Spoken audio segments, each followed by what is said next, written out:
What's up, NBA fans? I am Nic Rohloff. This is NBA Now by Chat Sports, and we actually have some news to talk about surrounding the NBA. It was a pretty active last 24 hours with Lonnie Walker signing with the Boston Celtics and Steph Curry getting a one-year contract extension that extends his time in Golden State one more year, which we'll get into just a second here. But that's why you come in and be subscribed to the channel, because we're going to break it down here at NBA Now. We'll start with the Golden State Warriors news here. And Steph Curry, unbelievable number. Kind of hard to fathom, but it makes sense. Steph Curry, right?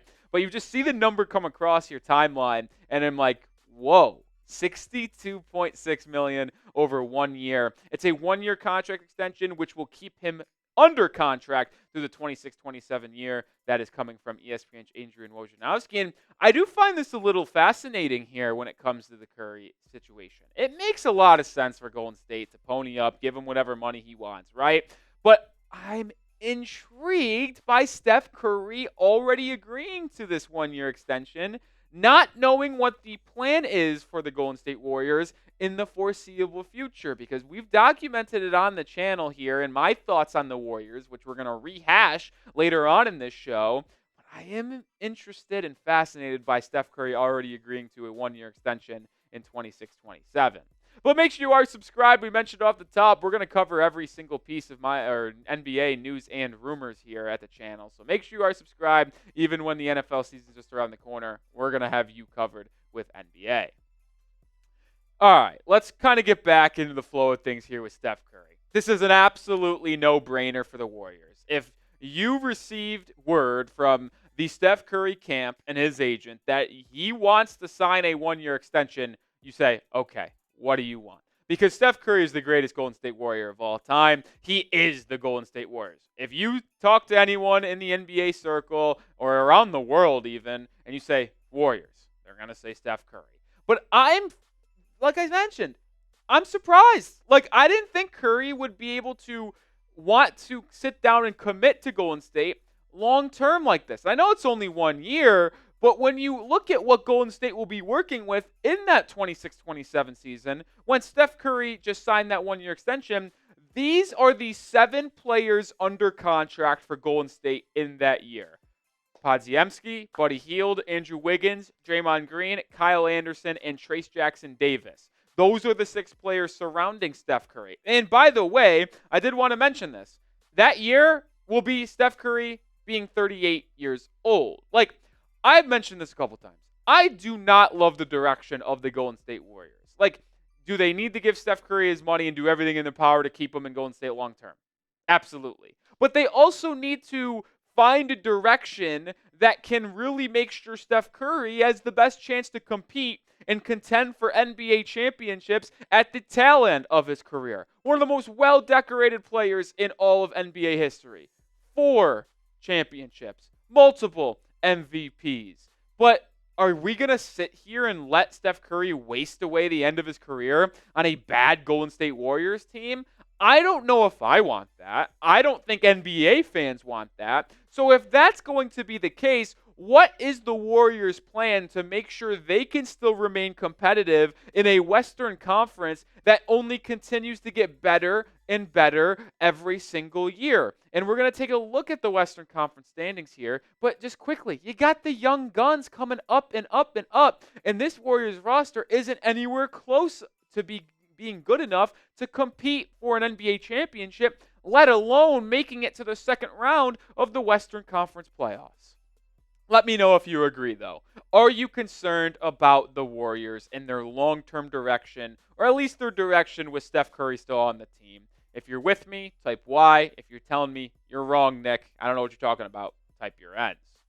And when you take a look back at the Western Conference from last season, to me, it only provides more reasoning on why the Warriors could take a step back.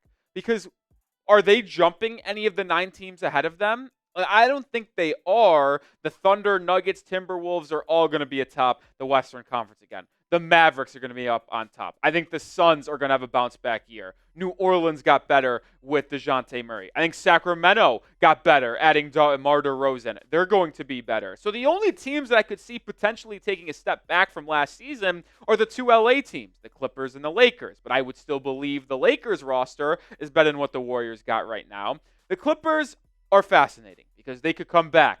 If they get one injury to James Harden or Kawhi Leonard, it could go south quickly after losing Paul George to the Sixers. So to me, if they're not jumping any of these 9 guys, well, then they're not going to make the playoffs because they're still going to be in the play-in at very, very best, and I would not forecast them being able to make it out of the play-in tournament.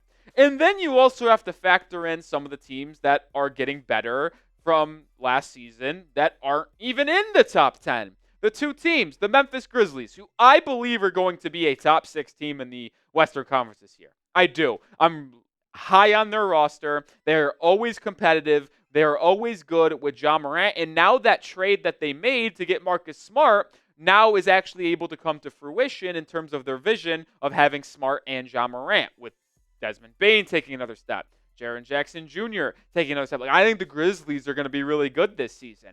That also doesn't even take into account the Rockets, who I think are getting better as they're continuing to grow together, and they have a lot of good young pieces. They add Reed Shepherd. The San Antonio Spurs probably don't think they make the play-in or better this season, but they're right on that doorstep with Victor Wembanyama continuing to improve and potentially becoming a top 20 player in the NBA this season. There are a lot of teams right on the coattails of the Golden State Warriors, and not many teams above them in the Western Conference from last season that are going to get worse. So I don't think the Warriors are going to make the playoffs this year. And like I mentioned, I do not want to see Steph Curry being wasted on the Warriors when they could have went out there and made a move, but ultimately didn't.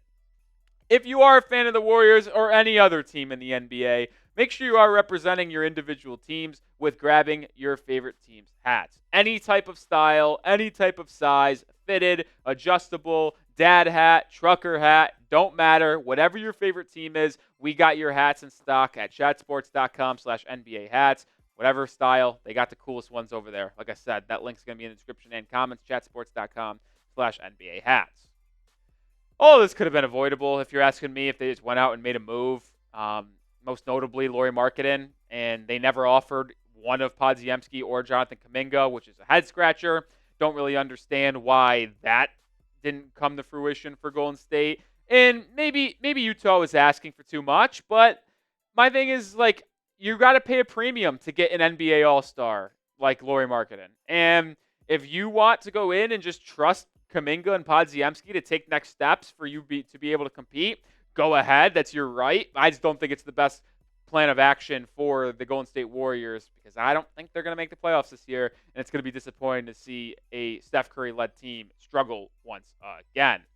All right, now let's transition over to news that happened late yesterday. Lonnie Walker signed with the Boston Celtics. One of the top NBA free agents available, according to me, ends up heading to Boston. This one's a bummer because I'm a big Lonnie Walker guy, and I don't want to see him rotting the bench in Boston. But evidently, he was never really under consideration from some other teams because Shams Charania did not break the news, but he had the contract notes for Lonnie Walker.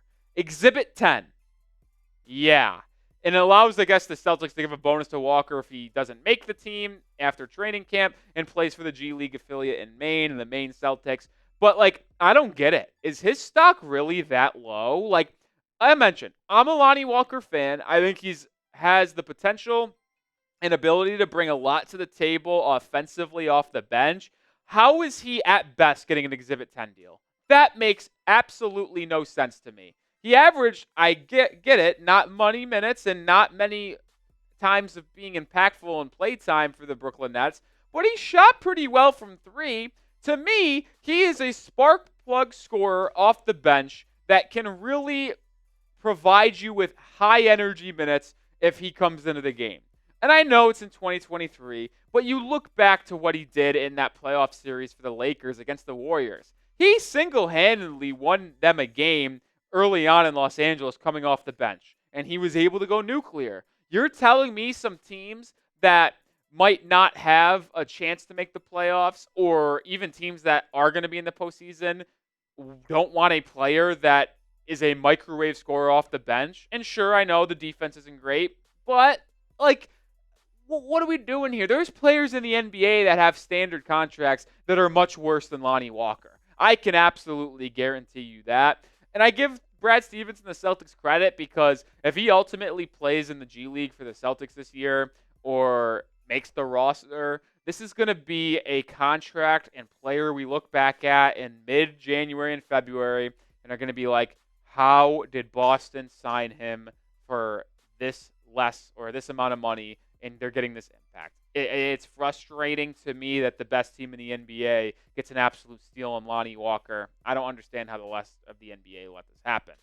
All right, before we get out of here, let's talk about the top 5 free agents that are available right now after Lonnie Walker got signed. Evidently, people didn't believe Lonnie Walker was in the top 5 if he's only getting an Exhibit 10 contract. I think these are the top 5 guys still available. Isaac Okoro, the former top 5 pick out of Auburn.